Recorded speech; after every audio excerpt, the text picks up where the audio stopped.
Hello and welcome to the Browns Blitz. Today is Tuesday, November 24th. This is episode number 126. I'm your host, Rod Bloom. Joining me today is my brother, Jeff. Hey, Jeff, how are things going? Well, it's going okay, Rod. After a game that the Browns won that felt like a loss. We'll get into that, It's still a win. But yeah, and to help us get into that is our guest. We'll just call him Tommy D. You can find him on Twitter at WTF Browns. Tommy, how are things going? I'm really good, Rod. Thanks for asking, and looking forward to Thanksgiving and hopefully getting past this Lions barely a win and beating the Ravens this Sunday. So yeah, definitely. Yeah, it's kind of a funky week with Thanksgiving coming up and all that. So glad to be talking to you guys and putting a wrap on the Lions game and all that. But before we get into the football talk, we're going to talk about what we're drinking tonight. And Tommy, you're the guest. We're going to let you kick it off. So why don't you tell us what you have in front of you there? So I, for the life of me, have been a Miller Lite guy. So I got a Miller Lite with me, and then I also have a Fireball once you guys get me fired up that I can fire in the hole and go from there. I've been known to. I had Mexican food for lunch, Rod. So I'm thinking, we kind of both have fire in the hole. You got a little fire in the hole too. Oh dear God. Yeah, I've been known to drink a little Fireball too. So yeah, good choice. Good choice indeed. And I'm drinking a beer that Jeff's just gonna love. I bought a 4-pack of this a while back, and I've had one already, but I didn't have it on the show. So it's by Duclaw Brewing Company, which is one of my favorite breweries, and this is called the Pastryarchy. And this is root beer float Imperial brown ale brewed with vanilla bean and natural flavors. This is a 8.7% alcohol and comes in a nice 16-ounce can. Yeah, Jeff likes the real fancy craft beers. So does that come with a side of vanilla ice cream? Yeah, it sounds so sweet. It does not. No, it's it's really not super sweet. It's more kind of on the porter side and kind of I'm just drinking it out of the can, but I imagine if I poured this into a glass, it would look pretty darn dark. Put a little scoop of ice cream in there and go at it. There you go. Yeah, it could happen, but it's a good beer, and pretty much everything by Duclaw is good. But if you're looking for something light that tastes, like this isn't your grandpa's root beer. This isn't that. This is a little bit stronger. I mean, not in alcohol content necessarily, but in the actual flavor. So it definitely tastes like a beer with kind of that, a little bit of the dark root beer flavor to it. But you can tell it's a beer. It does not taste like root beer. Right on. So with that, we are going to move on to the segment where we let Tommy talk about his Browns fandom, kind of where it all got started, and anything you'd like to share with us about, I guess I'm just going to turn the floor over to you. Yes. Browns fan. Yes. So I've been a diehard Browns fan since I'd say the mid '80s. It probably started with the Browns Jets double overtime game. I'd say that's the one that created the lunatic that I am today. Okay. You were at that game too, huh? I wasn't at the game, but had a bunch of people over, and I still remember when the final kick went through, my dog biting my buddy's or my brother's buddy in the ass, and pandemonium broke out then, and I was like, my God, this is unreal. And then obviously the next week was absolutely horrendous. The kick that didn't go through, and we lost the game that we shouldn't have lost. But that's where it kicked off. Been here since, been through obviously horrendous years, and now we're in a little better shape. I wish it was better shape, but yeah, So that's where it started, and it's been here since. And yeah, I have my kids' friends come over on Sundays and hear me screaming at the TV, and they go home to their parents and they're like, that guy's out of his mind, and I'm not going to disagree with them. So but yeah, I'm a huge fan, passionate, as you'll see on Twitter, whether it's good, bad. I'm not Rose's guy. I'm not everything's horrendous guy. I'm react to exactly what happened guy, and whether that's good or bad, that's where I'm at every Sunday or Monday. And that's what you'll find with my Twitter account. Okay, well, Jeff actually was at that game, that Browns Jets double overtime game. That's awesome. Me and 1.8 million other people who claim to have been there. Yeah, that's cool. Kind of like Glenn Barker's perfect game. Yeah. Yeah, all 10,000 that were at that game, right? Yeah, you're right. I did see Len Barker's game. You watched it on TV. We watched it on TV. But yeah, I'm not going to claim to have been there because it was a rainy night and most people left that game early probably anyways. Yeah, and they only got like 10,000 back then anyway. But yeah, that's cool that you guys saw that live. So yeah, the Jets game, I was actually in the lower level of the stadium, up underneath the overhang and behind a pole. Okay. So every time the ball went up for a punt, I lost it for about 3 seconds until it came back down. That was the worst place to watch a game from. But what a crowd! And I'll never forget the experience after that game on the way home. The Gastineau hit. Remember the Gastineau hit? Without that, the hit on Bernie. If he doesn't do that, we lose the game. Who knows how the future goes from there? But he hit Bernie on a late hit. We got the big penalty. We moved on, and I think there was 2010 at that point, and we came back and got it. So yeah, that's what started me as who I am as a fan. So nice, pretty cool. So the Browns played this past Sunday. I guess we call it a football game against the Lions. They come away with a victory, 13-10. And I don't know if this was just a horrible game to watch or if this is just the kind of game that the Lions get teams to play. Because it seems like the Lions, when teams play the Lions, this is what happens. Yeah. There has been a lot of that going around. Yeah. I mean, the Steelers tied them, and that was a horrendous game to watch as well. So, yeah, they bring out the ugly in teams, I guess. I don't know, but yeah, that was one of the worst games I've watched in my life. But and we've seen some bad ones. Yeah, no, and we have. But listen, they got out of there with a win, which is better than a tie like the Steelers did, or God forbid a loss to them. So 6-5, better than we could be. So I'm happy in that regard. Did I walk away like Victory Monday? A little bit further from that, but still, a win's a win, I guess. Well, I mean, I still put my Victory Monday tweet out because to me, it's still a victory. I mean, you have to still be glad that they won. I mean, you can't go away with it feeling like the team really progressed a lot, but or at all. But you have to, but you have to feel. I mean, you got to be glad that they won a game they should have won.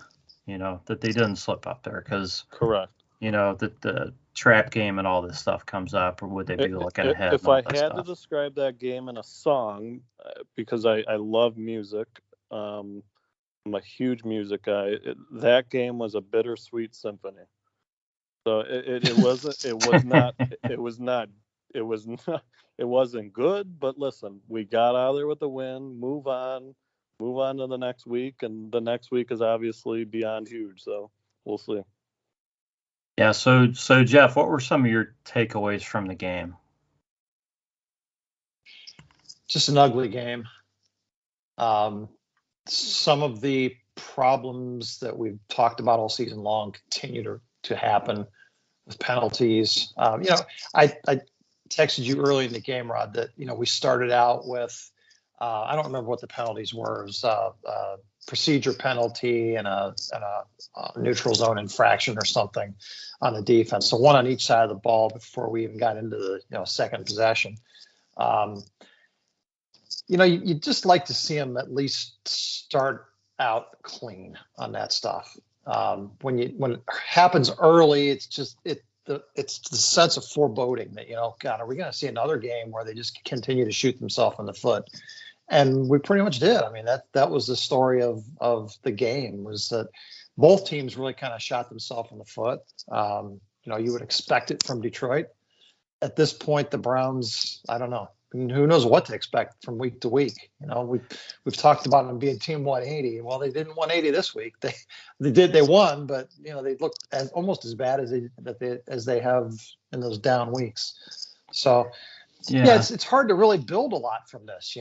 Like you said, you don't feel real confident or upbeat about going into Baltimore after the way they played.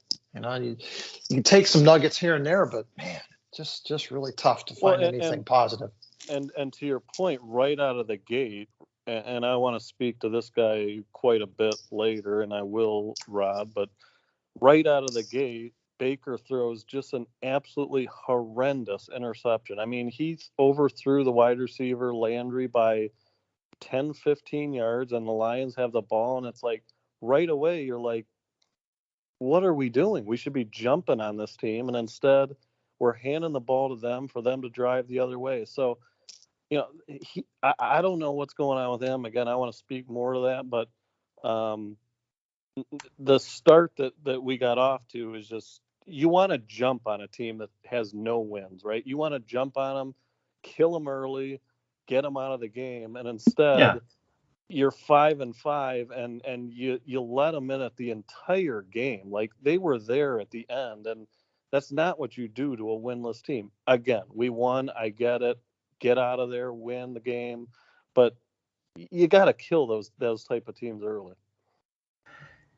Yeah, I'm not going to go off on the penalties, Jeff. Don't worry. But there were 21 penalties in this game, and I mean, and I'm, and I was kind of thinking that the refs were calling it too tight, but afterwards I looked, and that crew is right in the middle for the amount of penalties that they call. So I have to believe that crew called it pretty straight up, like how they would normally call it. Okay, and that the teams were just probably guilty of some stuff. I mean, there's always going to be stuff that can be called or not called, but I think to be fair, the refs saved us on a few drives. There's no way around that. I mean, we had pass interferences calls against the Lions, and without them, we don't score. So I'm not complaining about it. I'm not complaining about the refs. I'm complaining about the fact that there were 21 penalties in the game, which made the game more unwatchable.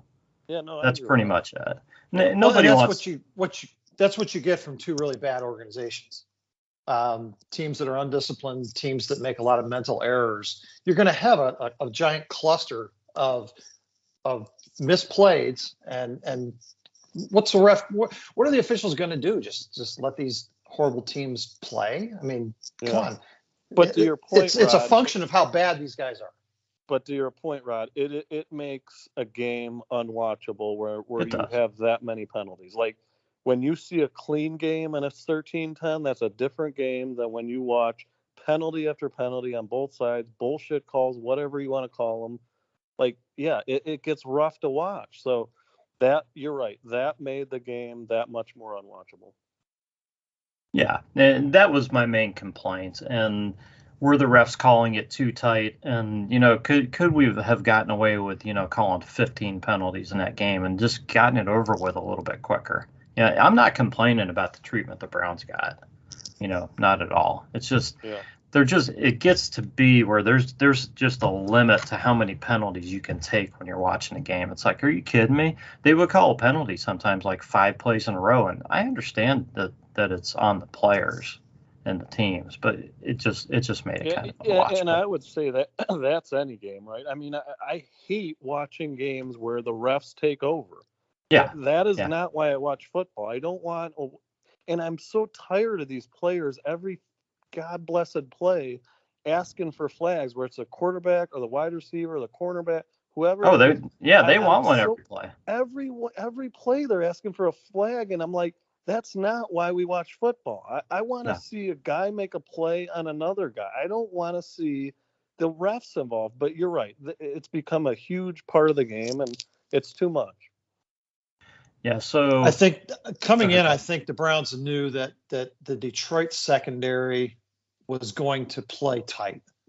Mm-hmm. That there was opportunity there to get some plays called against that secondary. And I think that was probably part of the game plan, was to try to exploit those guys. And, I think the officials probably had the same sort of background on the Lions, that, that they knew that was going to be an issue. So, but I'm with you, Tommy. I think they bailed us out several times and kept our drives alive. For sure. On things that in other games, where whether it's us or anybody else, I'm not sure that those would have been called that tight. Yeah, no, I'm not going to disagree with you, but they probably called some other things tight against the Browns that, maybe shouldn't have been as tight too. So, you got to, if you're going to say things even out over the season, you got to figure those things probably evened out too. So, I'd agree with that. I mean, over game to game, whatever. I mean, we've gotten some bad calls, so this was our game. All right, we got it. We win. Move on. Yeah. So, just looking at some of the stats for some of the guys, I'll be honest with you guys. When I looked at Baker's numbers, seeing he was 15 for 29, it honestly seemed worse than that. And that's not a good that's not a good amount. That's not a good stat line at all. For 176, 1 touchdown, 2 picks. Not a good line, but it felt worse than that. The real star of the game, of course, was Nick Chubb, 22 rushes for 130 plus the receiving touchdown. Yeah, absolutely. And, Run him every game. Yep.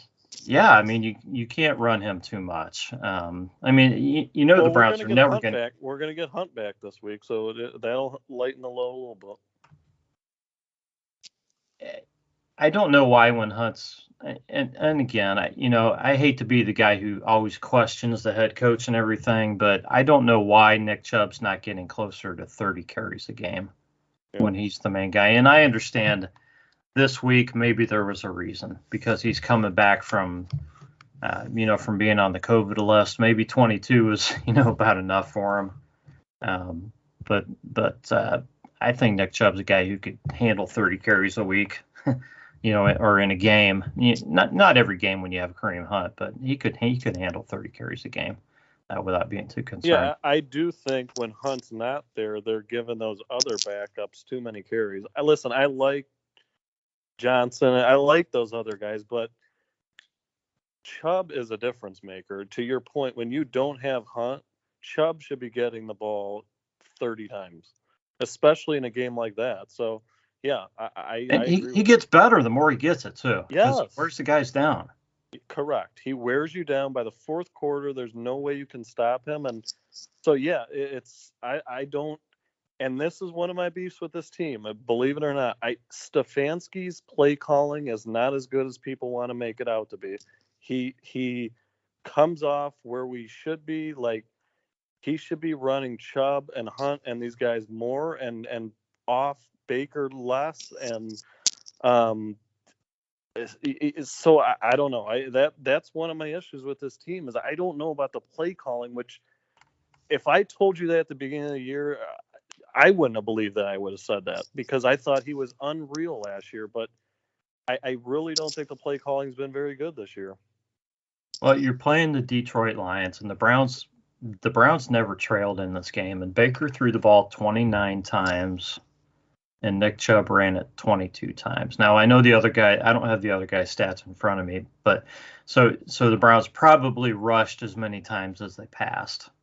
But you would expect it almost to be, you would expect there to be more rushes than passes in a game way more in a game like this. Yeah.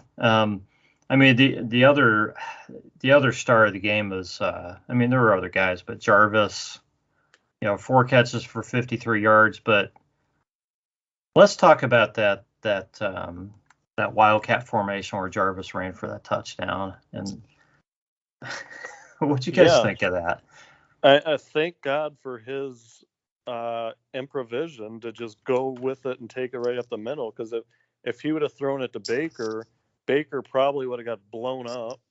We don't score, and we're out of a quarterback again. But yeah, so he saw that it was wide open in the middle. There's no linebackers there, no safety.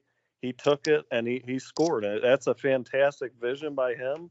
That's why you got to get him the ball in any way possible, whether it's screens, reverses, whatever. The guy's got vision. He knows football. So yeah, I love Landry. Yeah, smart player. Jeff, I want to get your thoughts on that, and I think what you texted to me after that play. Well, just real quick to go back to your question about how many times the Browns ran the ball, counting reverses and the Landry keeper and Baker's quarterback runs and so forth. They ran the ball 36 times, and they threw it 29. So, and yes, some of that was at the end of the game when they were, icing the last possession in the fourth quarter. Some of that was Johnson Nick Chubb got the ball 5 straight times or something. But overall, I think the balance in this offense is good between run and pass. I don't think we can be a team that runs the ball, 60% of the time or 70% of the time. Even though we do have great backs and a great offensive line, defenses are going to stop that. You have to keep defenses honest in the NFL. And I think Stefanski is using every smoke and mirror available right now to try to do that within the constraints of, what this offense has, in terms of where the ball can be thrown and where we can find success in the passing game. That's just a nice way of saying our quarterback ain't getting it done. Let me just ask you this, Jeff, before you go further, because I want to address that right there. The constraints of this offense, okay? We are supposed to be built off a number 1 pick quarterback. The offensive line's unreal. We have decent wide receivers. We have unreal tight ends. Does it not concern you at 6-5? In my opinion, we should be at least 8 or 9 wins deep right now. Does it not concern you that what is holding this team back right now is Baker Mayfield? Because he's the reason that you just said that. The constraints of the offense is Baker Mayfield. The guy's mediocre at best. Mediocre at best. Keenum could come in next week and do exactly what this guy's doing. So that is my biggest concern with this team. And I'd love to hear your guys' opinion on this, because I'm battling people on Twitter left and right about, that what are you talking about? He's not the problem. It's the fans, or it's OBJ, or it's whoever. This is the reason we are 6-5. He was supposed to be better than this, and he's not. He's a mediocre quarterback. Again, at best, I don't even know if he's mediocre. Like if you go mediocre, that's 16. He's probably like 22nd or 23rd in the league right now. Like, it drives me crazy how he's not hitting targets. He's not accurate. He's not seeing the field. The guy is overrated, and he's who is holding us back. You want to go first, Jeff, or you want me to go? Well, I said of my comment, I said the quarterback's not getting it done. It's a nice way of saying that the quarterback's not getting it done. Look, we've discussed what Baker Mayfield's ceiling is for a long time, and I think we've tried to separate out what his ceiling is from what's happening today. What's happening today is he's playing really badly. And Correct. that could be because of injuries. It could be because of contract concerns. It could be because of lack of chemistry with teammates. There could be a whole number of things that play into that, of why he's playing so badly now when we've seen him play good sometimes and bad other times. Okay. Yep. I think the fact that he's a first overall draft pick at this point is irrelevant. We used the pick on him that we used on him, and he's getting paid to be our starting quarterback. I think you have to be accountable for what your starting quarterback is expected to do. He is the type of quarterback that is going to be streaky. He's going to be hot and cold. And I think an offense has to be built around minimizing the risk with a gunslinger type quarterback. And that's exactly what Stefanski brought. So let me ask you this. Do you think that's good, though? Like, if he's a gunslinger, let's say he is Brett Favre, right? You don't want to. Well, I'm not going to put him in that category yet. but if that's what he should be, right? You don't want to might minimize be his ceiling. that. Okay, right. Let's say that is his ceiling. Okay, let's say that's his ceiling. You don't want to minimize that. Like, they don't throw the ball downfield anymore. Like, and when they do, it's horrible. Right. I get that, but if he's a game manager, and to me, that's all he is right now. He's throwing for like 150 to 220, handing the ball off. Like, if that's who he is, there is no way you pay this guy. There's no chance I even consider paying this guy. I'm looking at other options next year without question. Like, you can't pay a guy to hand the ball off and throw for 180. Like, that's not what we drafted. That's not who he is. And I'll tell you what, I think the kid that came out of Oklahoma with swag, that's grabbing his balls, telling people, come at me, it's gone. And I don't know what happened. I don't know if it was OBJ or his wife, like, bringing him in, like he got married in the middle of this. I don't know what it was. But something happened to this kid where he went from swag, I'm the gunslinger, to just bland, and it's not working. And again, that's fine in this offense. We can have a mediocre quarterback win games, and we're 6-5, and obviously we're winning games right now. But that's not what Baker should have been. And if that's who he is, then it's time to move on and go get a new quarterback. And I got ideas for you guys. Well, let me start off by saying, Rod, let me say this. I hope Emily Mayfield doesn't listen to this podcast, because none of us needs her on our ass. No. We do want her to listen to this. We want her on our ass. We want her following us. We want her tweeting us. Listen, Emily, I love you, girl, but you ruined Baker. I'm going to disagree. I don't think Baker's swag is gone. I think he's putting that energy into fighting through his injuries right now and toughing this shit out. That's just, I think, what he's doing right now. If you see him on the sidelines and you see him, he's still getting fired up. It's still the same thing. I mean, it's tough to show a lot of swag when you're not winning games big in that. So yeah, I really don't think he's changed that much. Well, I get he might be hurt, but if he is hurt, then he shouldn't be playing. Like, we're paying Case Keenum $6 million to be a backup quarterback right now. Like, he is a legit backup quarterback. If Baker's hurt and he shouldn't be out there, then we should be playing Keenum to game manage these games and get Baker back to where he needs to be. That's a whole other issue, though. That's not completely on Baker, because Baker is going to tough it out and go out there and play. And if he really shouldn't be out there, then that's on Stefanski and the other guys. 100% agree with you. That goes back to what I said earlier. Stefanski, I don't know. Like, he seemed like he was last year. He was more in charge than he is this year. Like, he's letting stuff go, whether it's play calling or, Baker's in charge of when he gets to play. Like, no, you are the head coach. You tell him when he should be. They haven't been real clear on that, though, as far as who's making that call. And that kind of makes you think that Baker has probably a bigger call in it than he should. A bigger call than he should. Like, Stefanski, you're the head coach. You should be making this call, not Baker. And if Baker's making the call, that's a problem. That's a huge problem. I don't know where that comes from.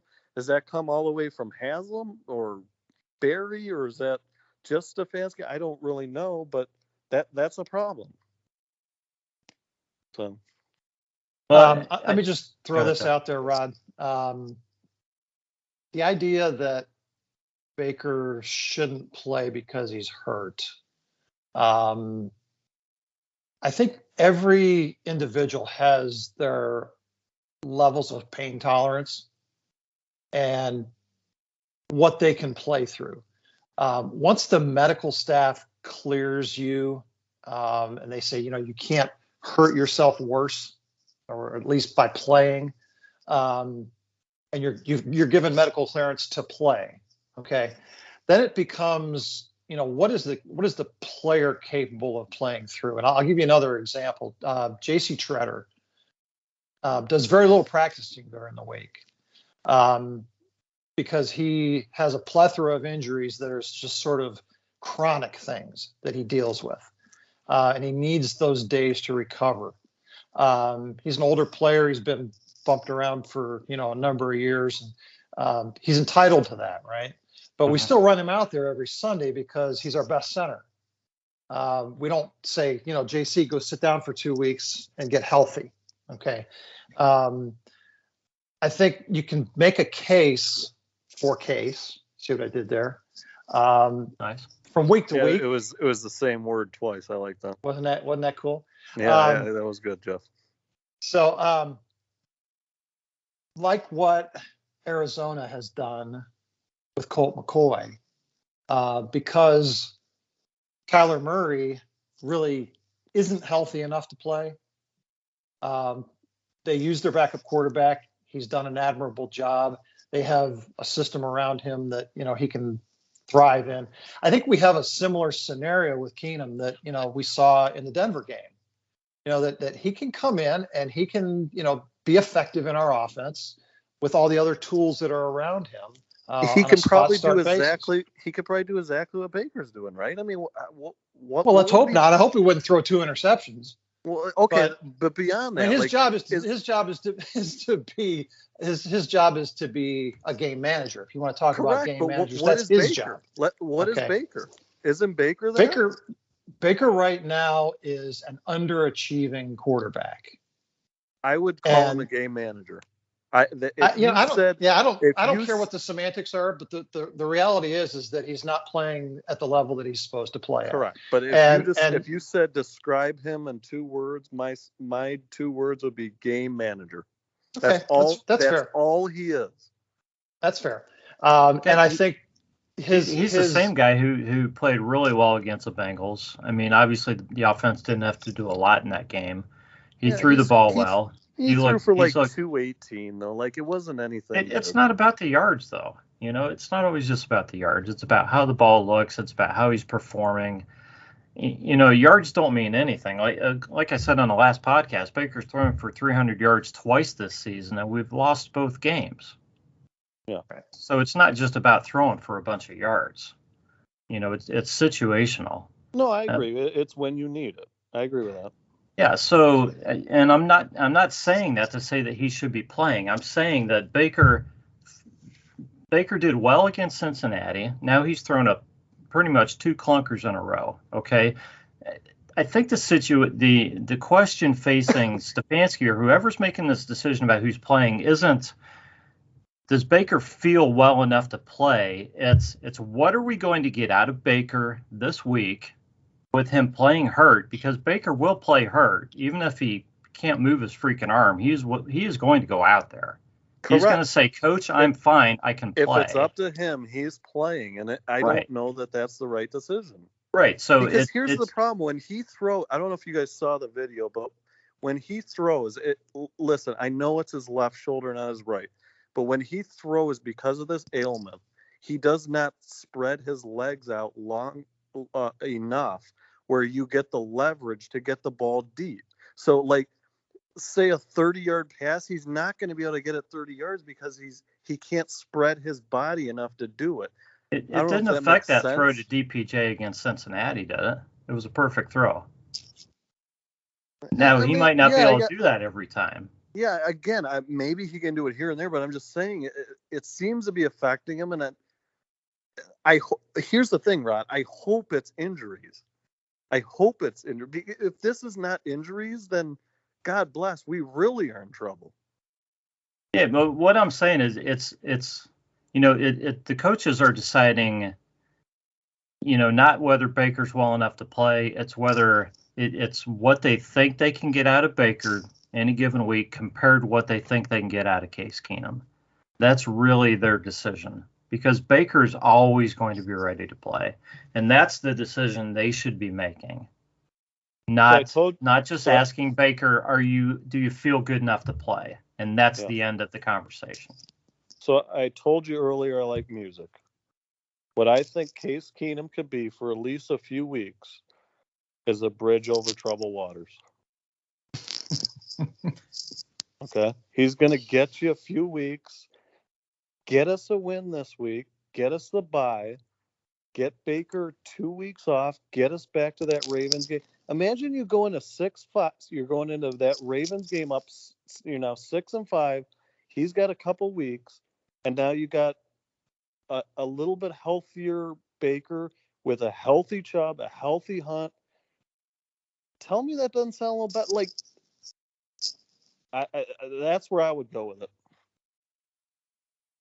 Jeff, do you think? I'm not going to disagree with that. I'm not going to disagree. I was in favor of Baker not playing in the Denver game on a short week, and trying to get him healthy. I think with the bye coming up in week after next, it's a great time to get him some rest, get him healed up as best you can. But again, that's a medical staff call. Is a couple of weeks off going to significantly change his health? They have to decide, whether that is a good decision. I don't think I don't think you and I know that. No, it's not going to make his broken shoulder better or his torn labrum probably horrendously or incredibly better. But what it'll do is it'll give him 2 weeks off from getting it hit. Like if I had a torn labrum and I got hit, right. If I got hit 5 times on a torn labrum, I tell you what, I'd be in a hospital bed. Like, so the guy, if you gave him 2 weeks, I just feel like maybe that's what he needs. And Keenum can do exactly what he could do right now. So give him that with this running game, beat the Ravens, get to the bye. You're 7-5 then. If you could somehow beat them again, all of a sudden you're 8-5 and everything is in front of you with not a healthy Baker, but a better Baker, right? We would hope so. Yeah. We would hope, as we say at the same time. Yeah. Yeah. No, I agree. Yeah, look, you're not getting any argument from me. I mean, I think that's why you have a high-paid backup quarterback. I've said that many times on this podcast. But that's my question, Jeff. Why doesn't he play? Like, the guy is a $6 million backup quarterback, and we don't want to play him. Like, play the guy. He's proven with the Vikings he can go in there and win games. Yeah. Well, I mean, they played him against Denver. They played him against Denver. I don't know what the thought process was with Detroit. I would have played him against Detroit. I'm not going to argue. I'm not going to say I wouldn't have done that. I probably would have started him against Detroit with Baker feeling really banged up. I mean, if you can't beat Detroit with a backup, like, why not let Baker get his shoulder a little better for a few weeks, get it under control, stop getting hit? I just don't understand it. And again, I'm not saying this is Baker. I think this is Stefanski giving into Baker, which I think is a problem. You're a head coach. You are the guy you're like a CEO of an organization or a company or whatever. You make the calls. You don't let your vice president tell you what to do. So that bothers me. It's based on medical information though too, which we don't have. Yeah. Like Jeff is saying. So, guys, the defensive effort against, and I'm going to shift here a little bit. The defensive effort against Detroit, Browns give up 10 points in the last, in the second half. Man, what a boring game. Browns scored 13 points in the 2 touchdowns in the second quarter. Don't get anything more, and the Lions score 10 in the second half, and that's it. Smith and Ward had the interceptions. The Browns don't get a sack in this game. How do they not get a sack against the Lions? Against a backup quarterback. The defense played well overall. Everybody's mad about that. That's just the book on Tim Boyle, Rod, is that he doesn't like to be sacked, and he gets rid of the ball fast, quick. Yeah. Well, yeah, and the announcers pointed that out a few times, how he threw the ball to guys who he really shouldn't have thrown to, and he really put guys out to dry a few times. So I guess that's understandable. So, and it was noticeable, but it was still nice effort by the defense. Only give up 10 points. So, even with it being Detroit, even though I'm sure a lot of fans probably want to shut out, but it is what it is. Well, I don't think I could ever put too much on the defensive line. I love our defensive line. I think they get pressure and they do a good job there. And they got good pressure. Yeah. Yeah, but listen, sometimes our linebackers disappoint me, or secondary a little lost at times or whatever. But defensive line, I'm always going to give them props. So I think they did okay and did enough to win the game. So I think we finally found a role that Ronnie Harrison can be successful in this game, which is something to take away from it, positive wise. He was the box safety, sort of hybrid linebacker role in this game, and he played really well. Yeah, I agree with that. No, he had a great game. The corners played really well. I thought Greedy did a good job in man coverage. Denzel, again, did what he does and elevated everybody else. When Denzel plays, he's unbelievable. Like, the problem with him is, his health, just like we're talking about with other guys. But when he plays, he's got to be top 5, 10 corner in the league. I would say top 10 easily. Yeah, top 10. He's shut down corner, and so I think he's as close to shut down as you get nowadays. Yeah, correct. Yeah. It's pretty tough in this league to shut anybody down, but Denzel comes pretty close. Yeah, definitely. But the defense was good. If you get that kind of an effort against teams going forward, then you have some hope in your season if the Browns can get if they can get the offense going. So, well, and let me say this about the defense, because I think they've gotten a lot of shit all season. I don't know that they deserve it. Listen, Joe Woods, I don't think he's done a horrendous job. I don't think the defense has been that bad. When you turn the ball over and you don't create drives and you give teams short fields, you're going to get scored on. I really don't think the defense has been as bad as people have made it out to be. Now, has it been what I wanted it to be with the names on this team? No. But overall, I really don't think it's been what some people think it has been. So I will just say that. I don't think Joe Woods has been as bad as people thought. And God bless. Garrett is as good as a defensive end is in the league. Clowney's been unbelievable. Some of the guys in the secondary. Now, we need linebackers for sure next year. But overall, I don't think it's been that horrendous. Well, I think JOK is only going to get better, and hopefully, I think Jacob Phillips, he comes back. I think he's a guy that they can grow with too. But yeah, I'm with you. They probably need some more help at linebacker potentially. But this just isn't a league where you pitch shutouts that often. I think when people look at the Browns defense, I think they're thinking 1980s football. And that's not how the league is now. If you go out there and give up 10 to 20 points a game, you're doing good. No, you're spot on. I think a lot of people are set in 1986 when we'd run Biner and Mac and we'd win, 20 to 10 or whatever. And those days are gone. But you don't. It's not that common to only give up 10 points or less in the game. So, it happens, but. These 43 to 42 games are almost as common as that now. So you just got to be used to it. So Browns news. I think the biggest Browns news was probably the booing of Baker and Baker's response to that. Baker pretty much said, let's see if I can get this right. He said, those are probably the same fans who cheer very loudly when we're on offense, and we're trying to get them to quiet down. So, yeah, and I'll just pick it up right there. Like, he needs to shut up. Like, again, if this is a franchise quarterback, you don't blame the wide receiver that's now gone. You don't blame fans.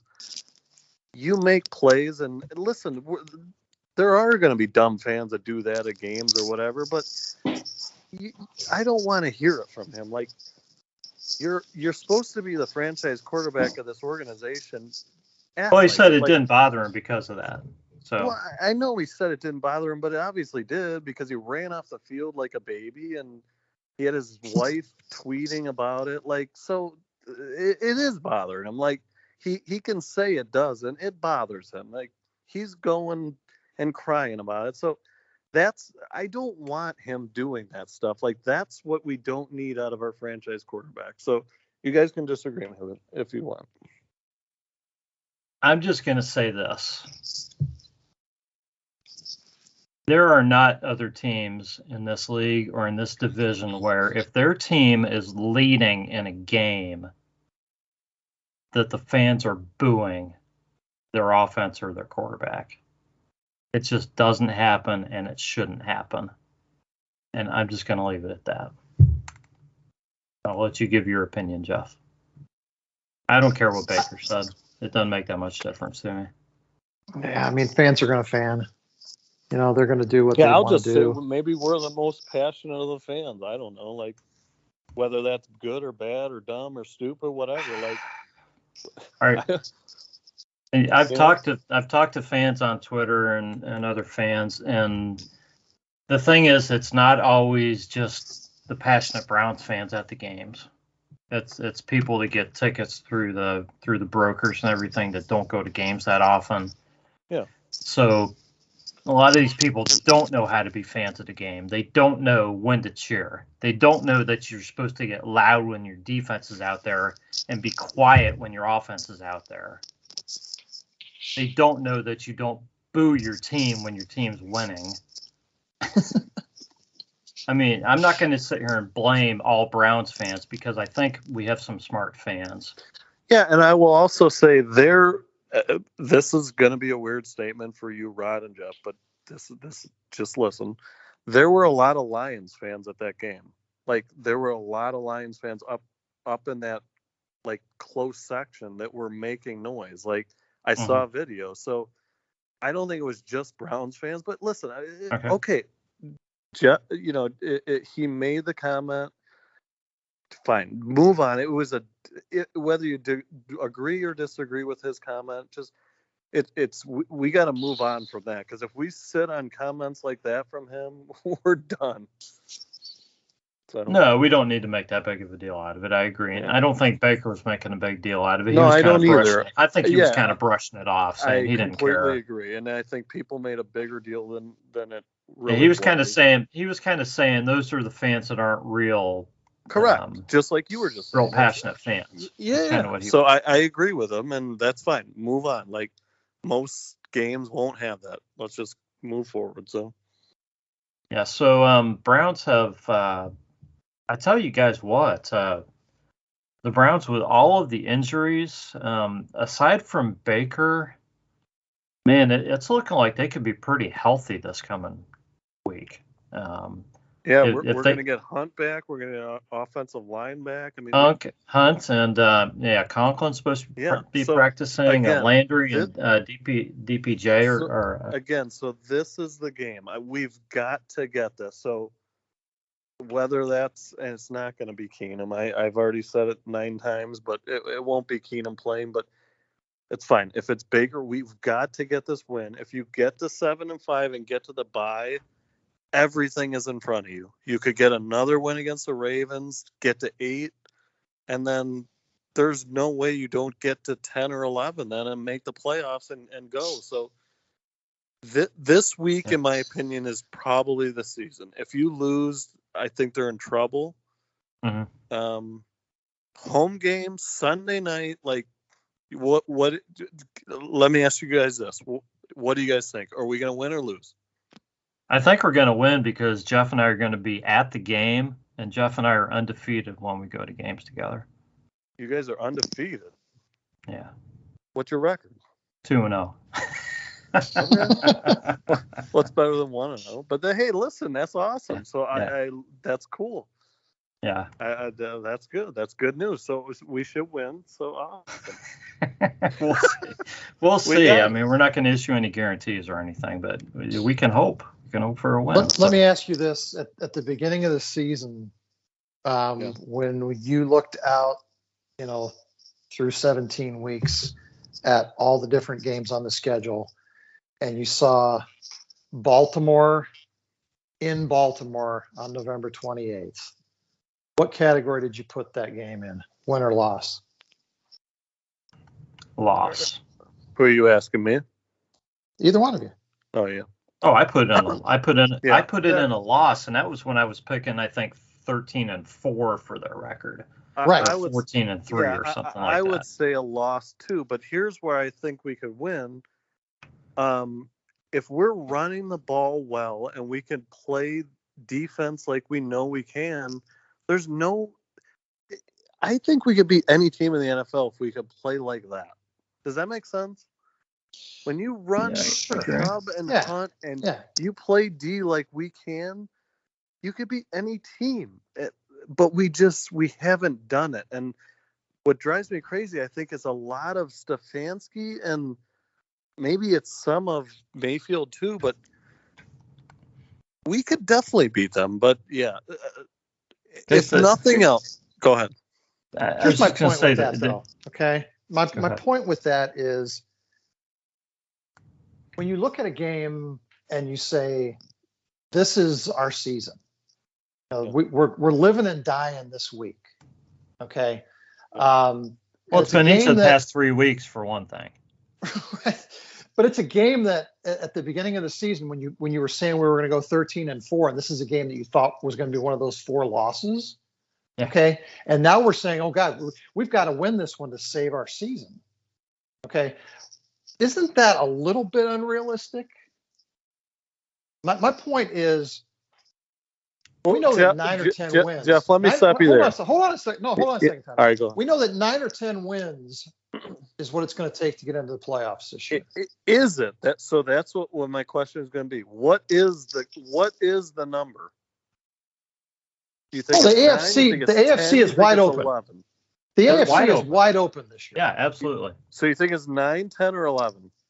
I think 9 or 10 will get you into the playoffs this year. All right, so we need 3 or 4. Okay, so go ahead. Yeah, so if you need 3 or 4 more wins, why does one of them have to be this week in Baltimore when we know that's going to be one of the most difficult games on our schedule coming into it? Now, granted, Baltimore's the next week. We got to win one of those, is what I'm saying. Yeah, I think you have to win one of the 2. Don't you have to win one of those, Jeff? Yeah, you have to win one of the 2. You've got to split one. You can't go right, but your statement was we need to win this game. Okay. No, I agree that we need to do well. I'm saying if we win both, we have a chance at the division. If we win this week, this week, we have a really good shot at the playoffs. I think we got to get to 9. I don't know. I think the number might. A lot of people are saying 9. I think it might be 10. No. Okay. Well, I think 10 gets you in. Do either of you guys have the schedule in front of you? How do we get to 10? Well, there's 6 games left, so we win 4. We win 4. Damn you, Jeff. Okay. I'm not that bad at math. I mean, we got we go we go So Ravens, Baltimore, and then it's I think it's then it's Raiders, then Packers, then Steelers, then Bengals. Yeah. I mean that. And is I'm not rough. looking at the schedule, guys. I just know that. That look, Tommy. rough. Listen, again, Tommy. the Raiders we can beat. The Raiders we can beat. The Packers, fuck. I mean, we got a game left against the Bengals are in Cleveland. We can beat the Bengals. So the Steelers and 2 against the Ravens and the Raiders. All right, so let's do it right now. Jeff, 6-5. What's our record at the end of the year? Look, Tommy. Again, I don't mean to give you a hard time about this, but I can do math, but I can't carry on 2 arguments at the same time. Okay. We talked about this week's game. All right. Yeah. And this week's game, whether or not it's a must win. Okay. All I'm saying is this week's game doesn't have to be a must win. I don't care what happens after this week. All right. Right now, all I'm saying is if we can win 4 more of those next 6, we have a great shot at the playoffs. If we win 3 more of the next 6, we got an outside chance, depending on who we beat. Okay. And you see that. With the way our quarterback's playing right now, hell no. Okay. That's all I need to know. Okay. Rod, same question. Can we make the playoffs? Well, of course the Browns can make the playoffs. They got a great running game, and the defense is playing well. All right, look at the schedule and tell me. I mean, the schedule's tough. The schedule is very tough. But, I mean, you have to look at the way the other teams in the division are playing, too. And none of these teams in the division are that scary, okay? Right now, our division has the toughest remaining schedule on a win percentage basis in the league. Our whole division does. Look at the Ravens' last 4 games, guys. They just beat the Bears, okay, 16-13. And I know Lamar didn't play in that game, but they beat the Bears 16-13. You remember when the Browns played the Bears? You remember how close that game was? It wasn't close, okay? No. It wasn't close at all. The Ravens just barely beat them. The Ravens lost to the Dolphins 22-10 before that, and then they beat Minnesota 34-31. Okay, we'll call that a draw with the Browns. And then they got spanked by Cincinnati. What was that? 41-17. I don't think I wrote the score down. How'd the game against Cincinnati go for the Browns? Pretty good. So you can't walk into Baltimore feeling like the Browns don't have a shot in this game. No, I don't. So, I'm not saying you do, guys. but the Ravens. Let's look at it. Let's look at it this way, guys. Of the 6 remaining games, I'm going to answer your question, Tommy. Okay. Yeah. We have 2 with the Ravens. Yeah. We have the Raiders, the Packers, the Steelers, and the Bengals. Yeah. If we split with the Ravens, the only other game on our schedule that I think we don't have a chance in is the Packers game on Christmas. I think that's the toughest game. I think that's the toughest game, yeah. Every other game, I think we have a good shot in. Again, I don't know which Baker's going to show up. I don't know who's going to have COVID. Okay. But if you look at who we're playing, okay, the Raiders are 5-5. They've been up and down just like we have. Okay. The Steelers suck. And we've already beaten the Bengals. So if we can win Jeff, 3 or 4 of those and Jeff, only lose once to the Ravens. I put you at 10-7. We make the playoffs. 10-7 make it? If we split with the Ravens. 10-7 makes the playoffs this year. 10-7 make the playoffs? And we take care of the rest of the business. 10-7 might get us in. All right, yes, so it should get us in. All right, so I'll say that I think that's the number. I don't think 9-8's there. 10-7, you guys okay? I would agree. Okay. I would agree. So let me address a couple other things. Can I or no? Go ahead. Okay. So the other thing that came up on Twitter that's just been out of control is that people aren't fans if they don't root for Baker, If you're not a Baker fan, you're not a fan anymore. And people are going, like, I don't know if Rod, you're on Twitter, Jeff, I don't know if you are, but it's unbelievable the battles that are on Twitter right now over who's a Browns fan because of Baker. Like, you like him or you don't, and if you're not with him, you're not a fan. Like, I'm just curious, Jeff, like, what is your take there? Like, how dumb is this? Like, why are we at this as fans? I think I addressed this last week or week before, Rod, about, the Mary Kay Cabot School of Sports Writing. I think some fans approach the team in the same way, where it's sort of opportunistic. If we're looking to build our following, we take certain positions, and we tend to ramrod those positions.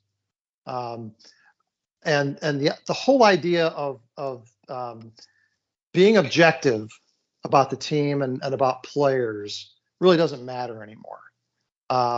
If you are a true fan, if you're a real fan, you feel this way, or you've made this evaluation. Are you doing air quotes right now? Right. Okay, So my standing, my position on this is, I don't really care what people think about the team, about me, about anything. What I care is how this team plays. I care about where the organization is headed long term and what's best for the Cleveland Browns organization. And all of this stuff is just sort of fans being fans and having fun with each other at their own expense. What matters is the message that gets back to the leaders of the organization. Because at the moment that the Haslams feel like they're beginning to lose their fan base is when they go into panic mode. And that's when you start seeing a whole bunch of dumb things start happening. True. And I do not want to see this organization go down that path again.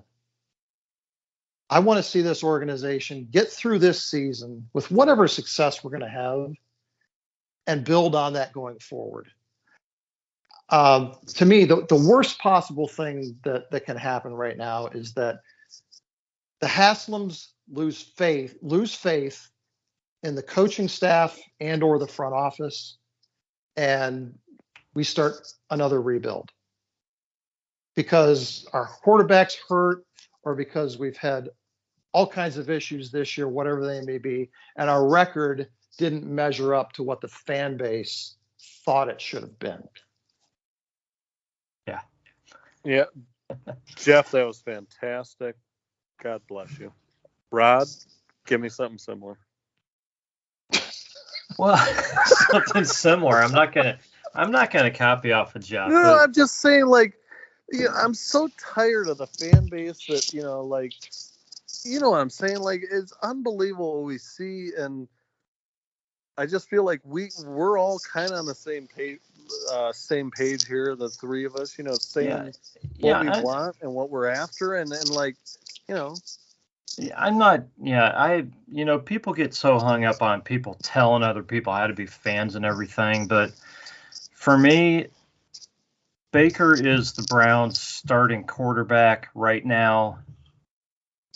I think he should be supported as the Browns' starting quarterback, and I understand where you are on this, Tommy, and that the whole idea that, and I agree with you. There are games that he probably shouldn't be starting right now because of injury. Right. Okay, we have a full season after this, where maybe there's another quarterback on the Browns that's maybe competing with him next season. We'll see what happens if the Browns bring somebody in or draft somebody or whatnot, but I think you need to support the guy, because that's how I'm going to be as a fan. Okay, I support these guys as my team. I support Baker because I know he's out there doing everything he can. as a player, and I appreciate the person that Baker is. Okay, that doesn't mean that I think he's a perfect player and that he's doing everything perfectly.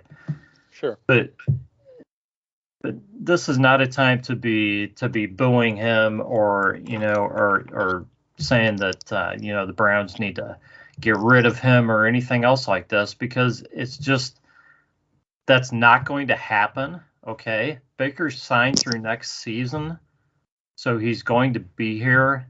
So everybody just needs to, I think, quit. I mean, all the fighting is for naught. Okay, it's a waste of everybody's time. Regardless of what you think about Baker, he's a part of this team, and he's going to be a part of this team in the next season. So I support him. And obviously the best thing that can happen for this Browns team is for Baker to play better. And the best thing there is that these issues are truly all caused by the injury, and that when we see Baker next season, we see Baker circa 2020, the second half Correct. of 2020, and we find that we've got a good quarterback. 100% with you, Rod. That's why I'm just saying maybe sit him this week, try to squeak out a win, get that bye, and then get him back. No? Yeah, I don't have an issue with it. I don't have an issue with Keenum playing a game. That might be the point. Like, why can't Keenum beat the Ravens this week? Run the fucking ball with Chubb and Hunt, and let's do it. Right? I thought Keenum played a good game against Denver. Right. The Ravens have a good defense. The Ravens offense, guys. I know how to beat them. You know how to beat them? Well, it's pretty much Lamar. Lamar. Well, no, what you do is you do exactly what the Dolphins did. Did you see what the Dolphins did? You put 4 safeties or 4 in the secondary back, right, deep, and you blitz everyone else. You blitz the other 7, and he cannot do anything. It was the most amazing game plan I've ever seen. It's just Lamar, guys. It's just Lamar. They're around their like 5th, 6th, 7th string running backs at this point. Right. So that's what I mean. You put. They've pulled guys out. They've literally pulled guys out of retirement to start at running back, and these guys are just rotating as they avoid injuries. Devontae Freeman and Latavius Murray. We put 4 guys back and we rush everybody. It worked. The Dolphins had an unbelievable game plan. It worked so well. So that's what we got to do. If we don't do it, then Woods can get out of here. Yeah, they have to be smart, because Baltimore is Baltimore is as well coached as any team, in the league. So you can't go in there with some crappy game plan and expect to just beat Baltimore. Right. So you got to go in there smart, and you got to be ready. And if they're smart about it, they definitely have the team that can measure up and beat this team. So, right, hopefully they're ready for it. Let me get game predictions, Jeff. That's my line, Tommy. What are you doing? Oh, I'm sorry. Listen, Tommy's trying to usurp the host. Tommy's like taking over the MC role here. I've never had anybody do that. Ever. Well, listen, Jesus. All right. Do you guys have anything else before we move on to the game predictions, which was my next item?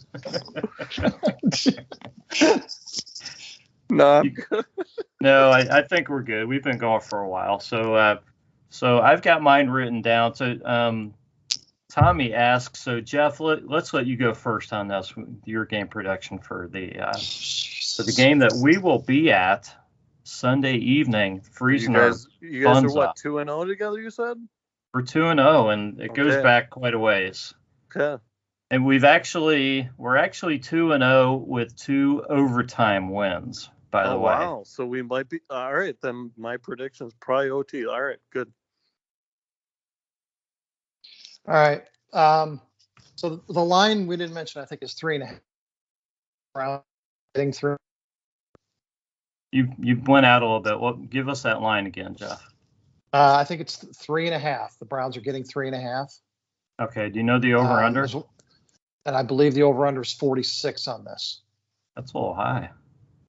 Yeah, well, a couple points higher than it's been, but yeah.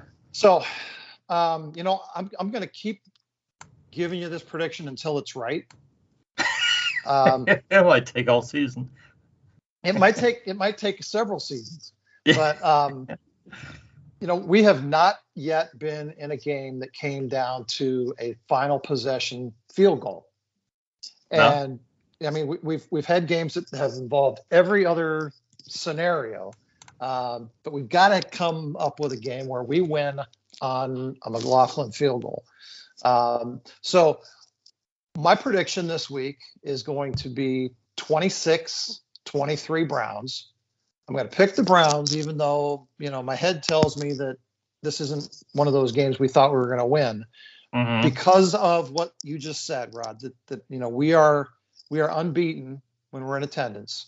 Yeah. So I'm going to say that this will be the game that we win by 3 on that last second field goal, 26-23. That gets me to 49, and I'm once again taking the over. Okay. All right. What do you have, Tommy? I am.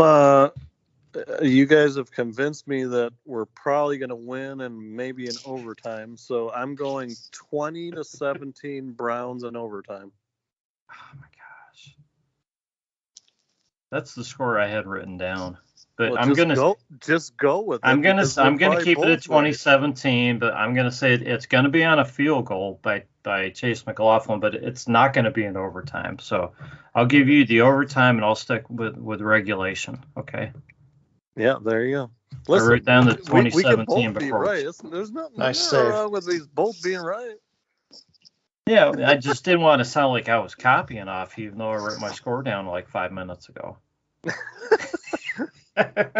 Well, you guys told me you guys both won in overtime and this and that, so you kind of created my score. Yeah, well, let's hope we're up to the challenge and we can continue that streak. Well, we need you guys. We need 7-5 for sure. Yeah. So, all right, we've been going a while here. So Tommy, do you have any words in closing for us? No, guys, this has been a lot of fun, and listen, follow me on WTF Browns, but Rod, you're a good man, and Jeff, you're not on Twitter, right? No. Oh, well, that's too bad. But go Browns, and let's keep it up, my friends. Appreciate it, Tommy. Jeff, any words in closing? Man, I hope it's warm in Baltimore Sunday, because I bought my heated gloves, and I'm not looking forward to freezing my balls off. That's something like 37 degrees. Bring Fireball, Jeff. I guess. Fireball's not a bad idea. So there you go. It's going to be fun. This has been the Browns Blitz. We will catch you next time.